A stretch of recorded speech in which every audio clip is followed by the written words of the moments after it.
नमस्कार, मैं हूं कोमल सिंह और आप देख रहे हैं पार्थ इंडिया न्यूज। आइए नजर डालते हैं इस वक्त की खास खबर पर। समाजवादी पार्टी यानी सपा से सांसद डिंपल यादव ने कहा कि केंद्रीय वित्त मंत्री निर्मला सीतारमण लोकसभा में बजट पर चर्चा के दौरान बंगाल चुनाव को लेकर बात की। सपा सांसद डिंपल यादव ने मीडिया से बातचीत करते हुए कहा कि केंद्रीय वित्त मंत्री निर्मला सीतारमण बंगाल चुनाव को ध्यान में रखकर बात कर रही थी। वह बंगाल में महिलाओं के खिलाफ अपराधों के बारे में बात कर रही थी, लेकिन वह उत्तर प्रदेश, उत्तराखंड, बिहार और उड़ीसा में महिलाओं के खिलाफ अपराधों का मुद्दा नहीं उठा रही थी।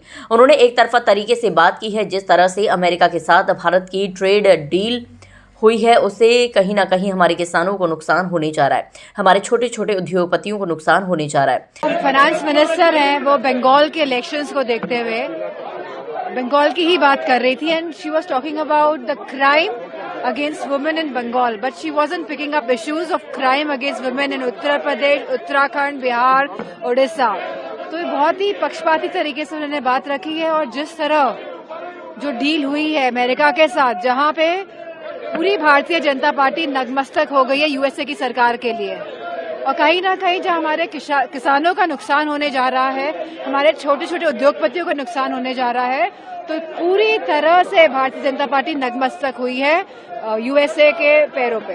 उन्होंने बुलेट ट्रेन को लेके कुछ गोरखपुर को लेके पहले हम लोगों की जो राष्ट्रीय अध्यक्ष जी ने बात रखी थी, वो ये कहा गया था कि अभी तक बनारस में मेट्रो नहीं चली है, कोई भी फंडिंग सेंटर की तरफ से नहीं हुई है। बनारस क्योंकि संसदीय क्षेत्र है प्रधानमंत्री का, कोई भी फंडिंग ना हमारे बनारस के लिए हुई है मेट्रो के लिए, ना कोई भी एक्सप्रेस वे के लिए फंडिंग हुई है भारत सरकार की तरफ से। उत्तर प्रदेश का कोई भी एक्सप्रेस वे भारत सरकार की तरफ से फंडेड नहीं है। यूपी का बजट पेश हुआ है, योगी आदित्यनाथ ने कहा कि उत्तर पक्षी है और नया कॉरिडोर बनाया है, इकोनॉमिक जोन नया कॉरिडोर बनाया है। इतने जहां लाखों करोड़ों रुपए के एमओयू साइन हुए हैं और लाखों करोड़ों रुपए खर्च हुए हैं, वो भी जनता के इनकम वाले, जो टैक्सेस के माध्यम से जो सरकार पैसे कमाती है।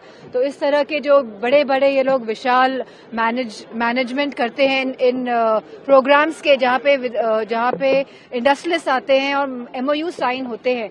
वहीं समाजवादी पार्टी की सांसद प्रिया सरोज ने कहा कि इस बजट में किसानों के हितों का ध्यान नहीं रखा गया, इसमें आम लोगों की भलाई की भी बात नहीं की गई है। बड़ी बड़ी बातें लिखी और इस्तेमाल की गई हैं, लेकिन कोई सरकार सिर्फ बातों से नहीं चल सकती, उनके पीछे एक्शन होना चाहिए।